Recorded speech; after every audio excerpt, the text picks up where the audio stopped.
میگه ثابت آقا اشکان میگه سلام بکن الهی کشونشون بره یه دو برو براشون قرار باش چطوره خوبه؟ عالیه؟ ها؟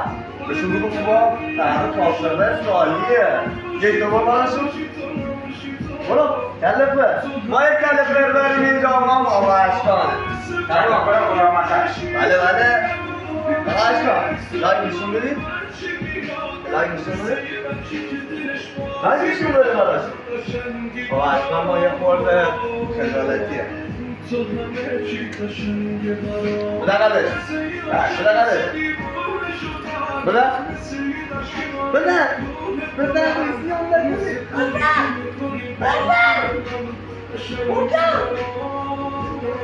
خجالتیه رفیقمون چون شما داری نگاهش کنید یه خورده خجالتیه میزنی؟ بده